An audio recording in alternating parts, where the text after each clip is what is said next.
Hey folks, this is Rhykker with a gaming news wrap-up video where we discuss the happenings of the week. This week's topics include a Diablo 4 billboard causing a satanic panic, the latest things that Diablo 4 players are pissed about, the Gollum game failing so hard that the studio is now shutting down, and more. As always, discussion timestamps can be found in the description below, but right before you skip ahead, just a quick reminder to ring that sub notification bell to be alerted to new Saturday episodes and stay up to date with gaming news highlights. Starting with some Diablo 4 news. This billboard in Melbourne, Australia has been causing a kerfuffle. Motorists began to file complaints to the Ad Standards Community Panel, raising issues of discrimination or vilification and violence. To selectively quote from the complaint, the words "Welcome to Hell Melbourne" as part of the advertisement for this game and a picture of a devil are offensive to me as a Christian. The imagery is also inappropriate for my children to see and has allegedly given them nightmares. Man, you should probably tell your children to stop driving on the highway. The imagery is frightening to children as the demonic-looking character is staring at the camera, creating the effect of staring at the observer. Ah yes, they've perfected the dastardly technique of having a portrait face the camera. I bet you also dive out of the way when you see a car driving at you in a TV screen, right? I feel it's inappropriate to show such disgusting and disturbing content on a billboard where children are seeing this on a daily basis. It has no context. And for an adult of 43, I found it unsettling. It's scary for young children who see it, but even as an adult, it brought back memories of the hell of the 2 years of lockdowns in Melbourne. Really?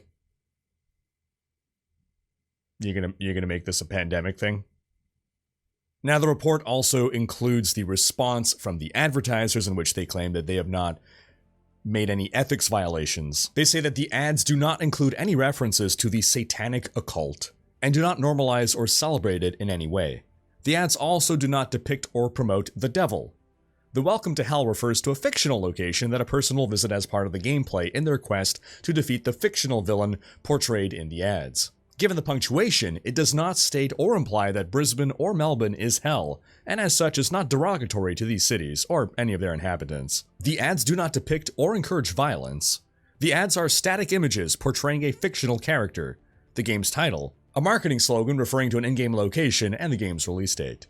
No gameplay is depicted. The ads also do not include images that give the impression that a character has just committed violence against someone, was the victim of violence, or is about to commit violence against someone. The ad does not suggest that Brisbane or Melbourne are hell. There is also no indication in the ads of releasing hell in any of those locations. So after receiving both sides of the story, the Ad Standards Community Panel made their decision. The panel considered that although the advertisement refers to hell and Diablo, it is not identifying a particular religion. The advertisement is not showing religion in a negative light, or suggesting that people who follow a particular religion should be thought less of. The panel acknowledged that people of the Christian faith or other faiths may not like the use of a reference to hell or the devil, Diablo. However, consider that the content of the advertisement itself does not humiliate, intimidate, or incite hatred, contempt, or ridicule of Christian people or other faiths, nor does it suggest treatment of such people in an unfair or less favorable manner. As for the evil, scary lady, the panel noted that the character was not dissimilar to other well-known characters such as Maleficent from Disney,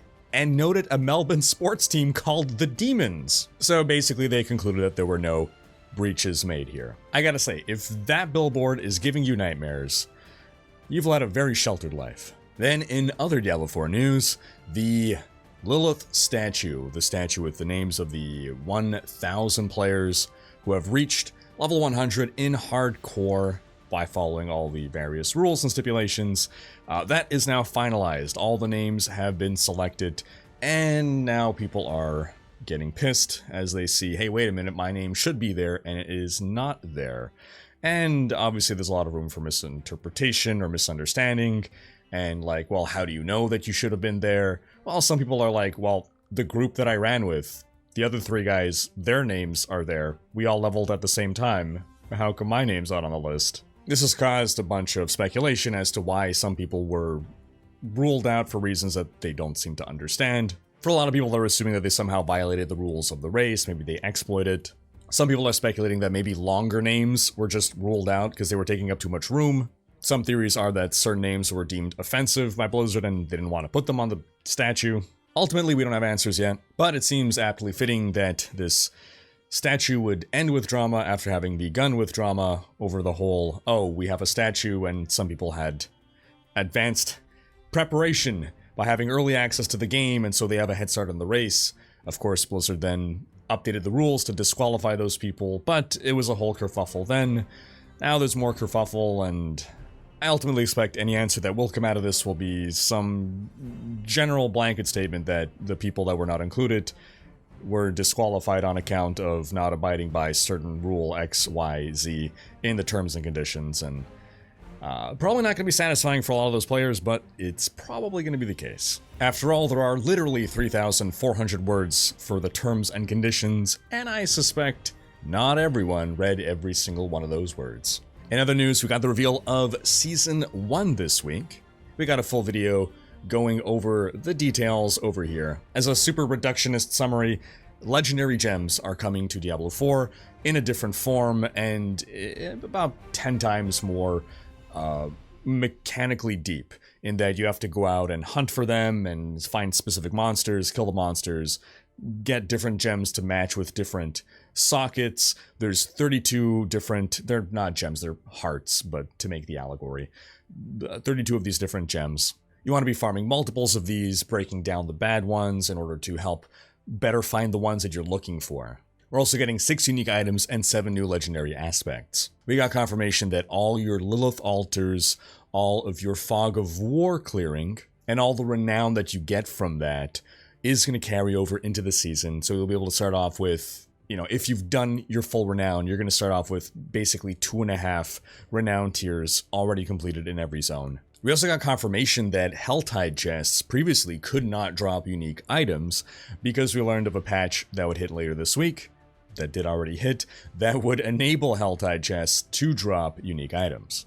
Now, there were some complaints around the stream. There were complaints about the stream starting with about 20 minutes of Diablo Immortal stuff. A lot of people get mad at just the very mention of Diablo Immortal. I think the overall reception to Season 1 has been relatively lukewarm when balanced over the grand scheme of things. The mechanic itself seems nice and robust, but I think a lot of people were hoping for just more in general. One valid concern that I've seen raised is without any expansion of stash space, now that we're getting these legendary gems, called actually Malignant Hearts, where are we going to store these? Is this another thing that's going to clutter up our stash now without any way of alleviating that?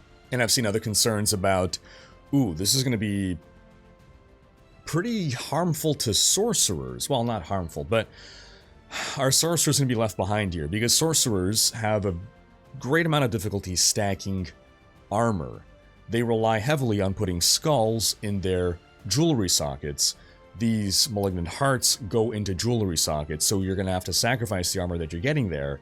And armor is a much more important part of your defense, as it turns out, in endgame Diablo 4 than resistances.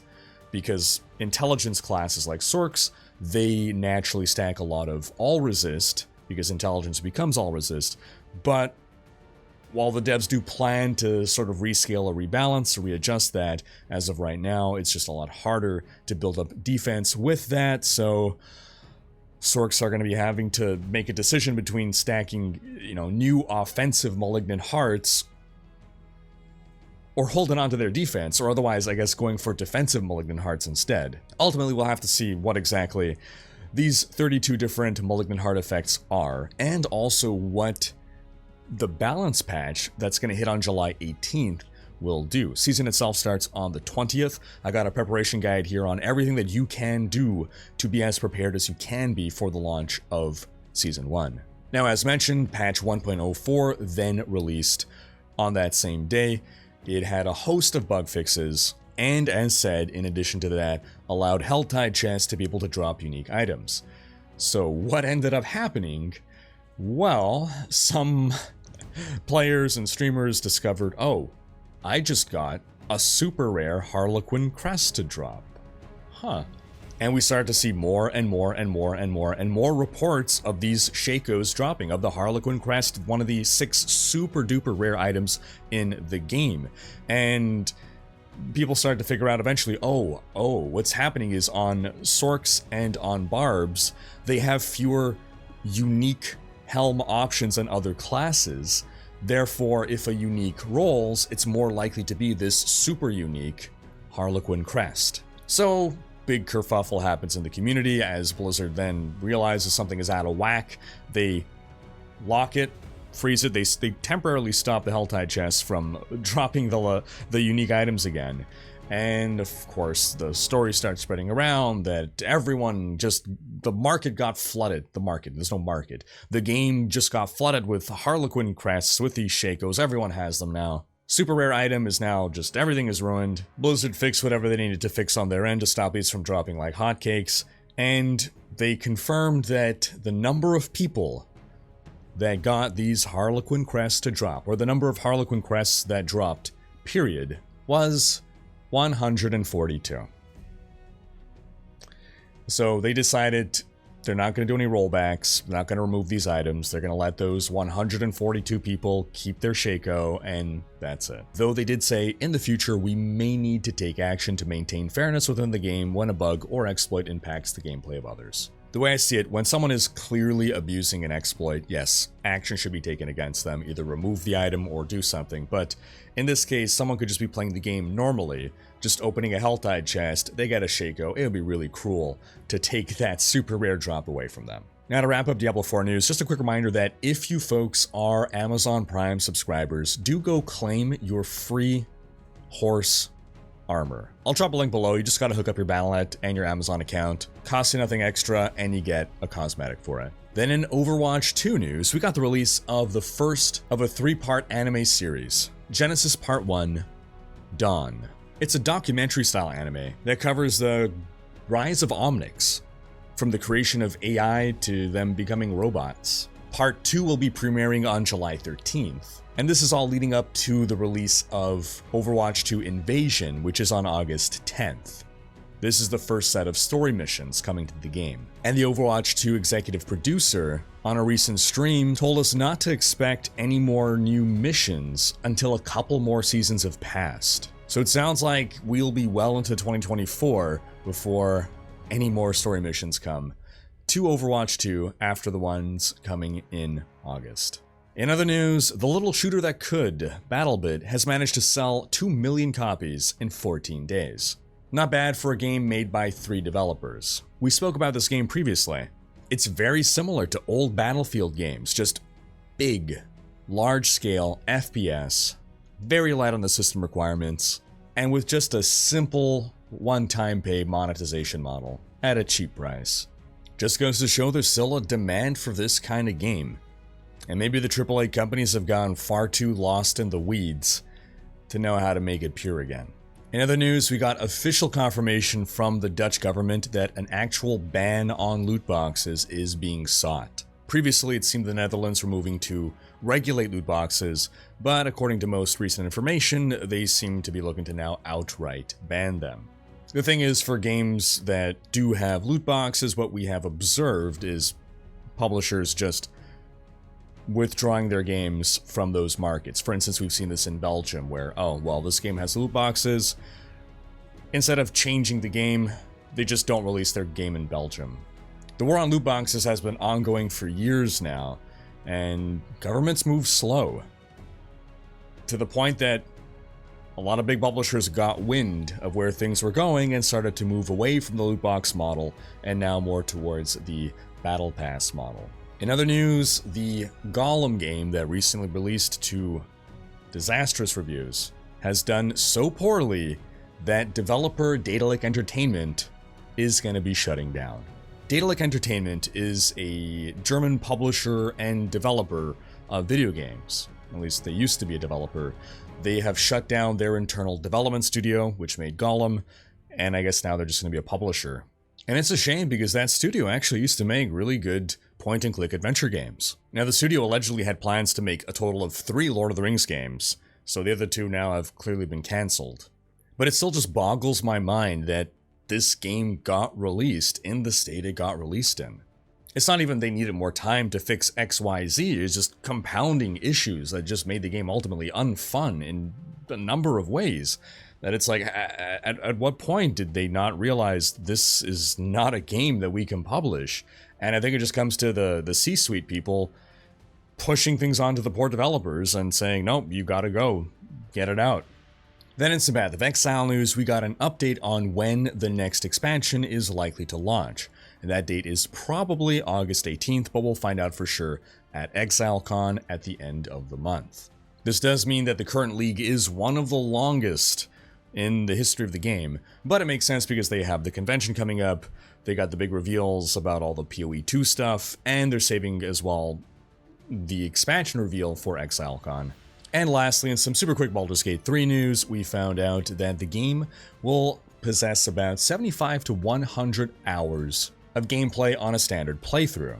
That's according to Larian Studios, the developer. But for someone who wants to do everything, i.e. full completion, then you can double those number of hours. Basically, Larian boss Sven Vink said that the average playthrough seems to be taking about 75 to 100 hours, and that's without doing everything in the game, but that there will be people who will be way over that, that'll probably hit 200 hours. As a reminder, Baldur's Gate 3 is getting an early release on August 3rd. And that's going to wrap up this week's video. But do be sure to check out last week's video in which we discussed the latest and hopefully the finale of, or the penultimate episode of the FTC versus Microsoft case of acquiring Activision Blizzard. Thanks for watching. Special thanks to my Twitch, Patreon, and YouTube supporters for making these videos possible. If you enjoyed this video, please share it, check out these other videos, and subscribe to join Rhykkers Raiders for more gaming content.